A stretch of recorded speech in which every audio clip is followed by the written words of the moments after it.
Hi everybody, here is the Home Birthified labor recap for you guys.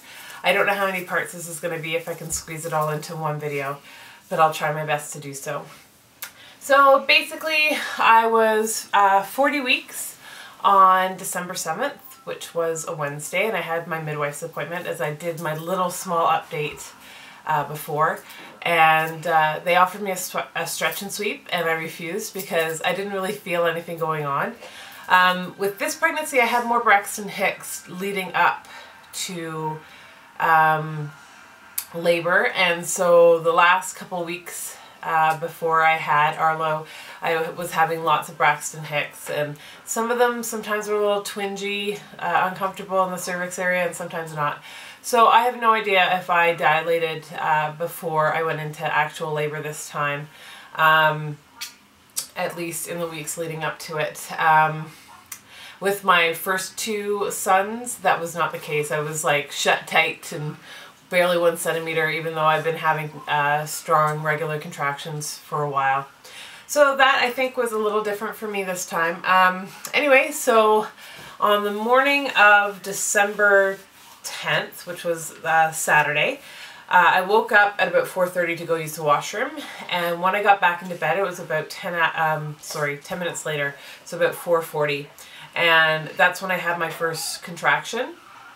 It was not very intense. It was enough for me to know that, okay, I think if these keep coming, it's going to be the real thing.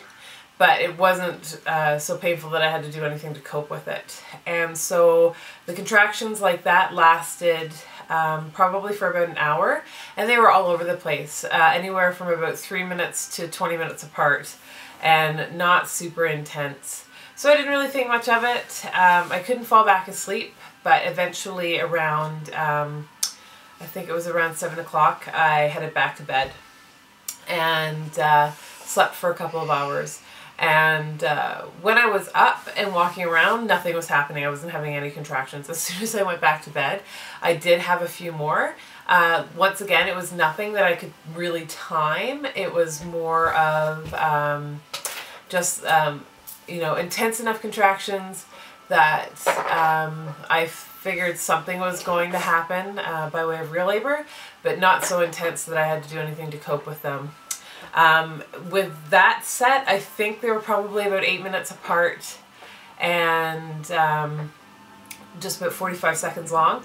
But they honestly, I think I timed them for about 3 contractions and then they stopped. So yeah, I got up around 10:30, and we were lucky enough to have my sister-in-law visiting us. It was a big birthday week leading up to Arlo's birth. So it was my birthday on the 6th of December. It was my husband's on the 9th. And so his sister flew in and surprised him for his birthday. And so she was going to go out shopping a little later that day. And before she was going to do that, we decided to have a big breakfast. So basically, they made me breakfast. And we had a huge, you know, cooked breakfast feed and everything, and sat around and talked for about an hour and a half. So during that entire time, I didn't feel like anything was happening. I was starting to think maybe I've been faked out with the contractions earlier.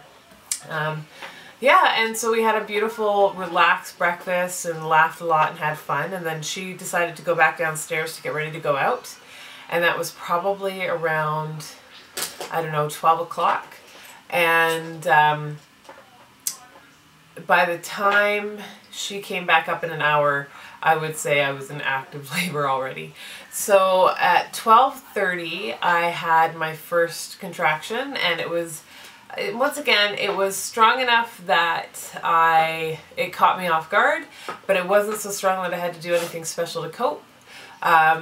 So I texted my doula and just gave her a heads up that I think things were starting, and yeah, and so I just chugged along, and for the next hour I had basically a contraction every 3 to 4 minutes, and they were a minute long, and it just kind of, it was all of a sudden very regular, very strong.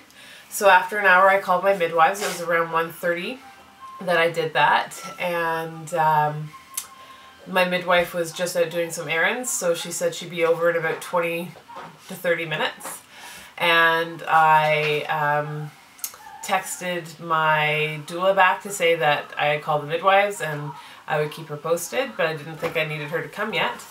Yeah, and so really, at that point, my contractions were not so intense that I needed anybody to do anything for me. I felt really quite comfortable.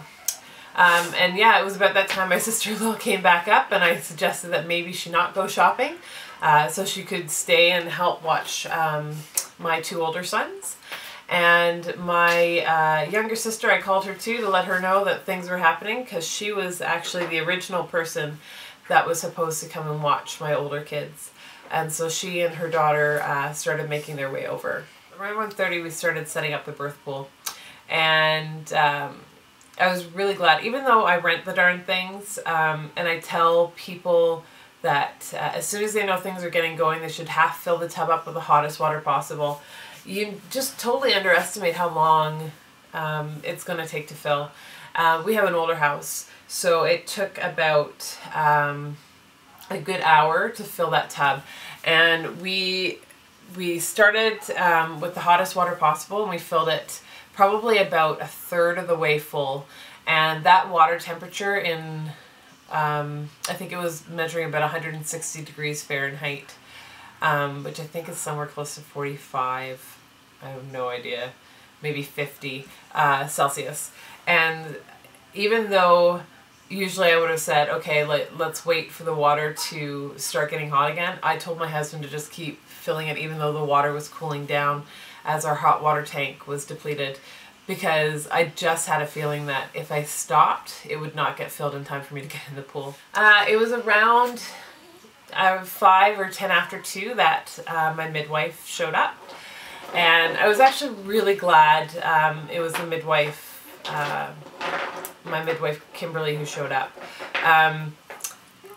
I don't know what it was this time, but when I was envisioning my labor, she was the person I really wanted to be there. And I don't know why I'm getting emotional talking about it, but I love both my midwives, but for some reason, she was the person that when I had envisioned me laboring, she was the one that I wanted supporting me and guiding me and giving me the space to have the kind of birth I wanted. So I was actually really, really happy that she was on call. And one of the first things I asked her was who her backup was, because I'm picky about things like that. And unfortunately, my second midwife was on a ski vacation. So she had previously, she really wanted to be present for my birth. And Kimberly actually showed me a text that said, Beth better hold on until I'm back from my vacation to have that baby. And too bad, sorry. So yeah, I know she really wanted to be here, so that was a little disappointing, but the girl who was doing backup I've met a few times before, and she's perfectly lovely, so I didn't really feel too tied to who that second midwife was going to be.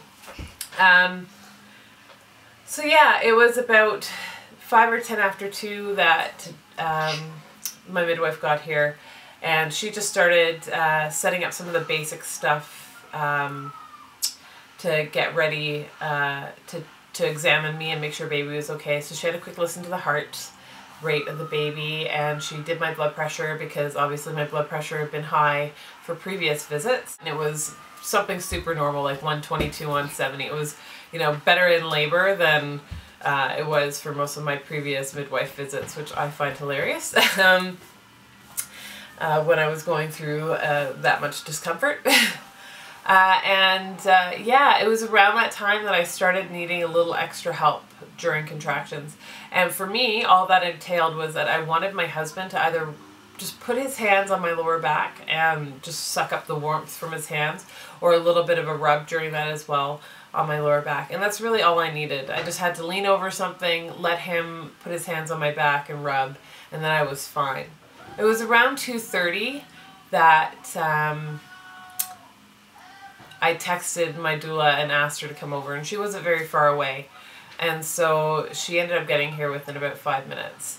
And in that time, my midwife asked if I wanted to be checked for dilation. And one of the things that I had asked for on my, oh, poor sneezies. One of the things I had asked for in my birth plan was minimal vaginal exams. But at that point, I really wanted to know where I was, because with my previous labors, I had had contractions 3 to 4 minutes apart and a minute long, and I had only been 2 to 3 centimeters. So I asked to be checked, and I was definitely more than 5 centimeters dilated already, and I also, the midwife told me that the baby definitely had a lot of hair on its head, so that was kind of funny, and I was really surprised that that was the case. Everybody kind of showed up at the same time. Just after 2:30, my sister showed up. My sister-in-law had taken my older sons out to the park, and they came back, and we had an activity set up for the older kids. So we had a gingerbread train for them to put together while I was laboring. So my sister and sister-in-law took care of having the kids do that, and mostly I just hid between my bedroom and the bathroom as I needed to deal with my contractions, and the midwife went and got all her gear and started setting up the room.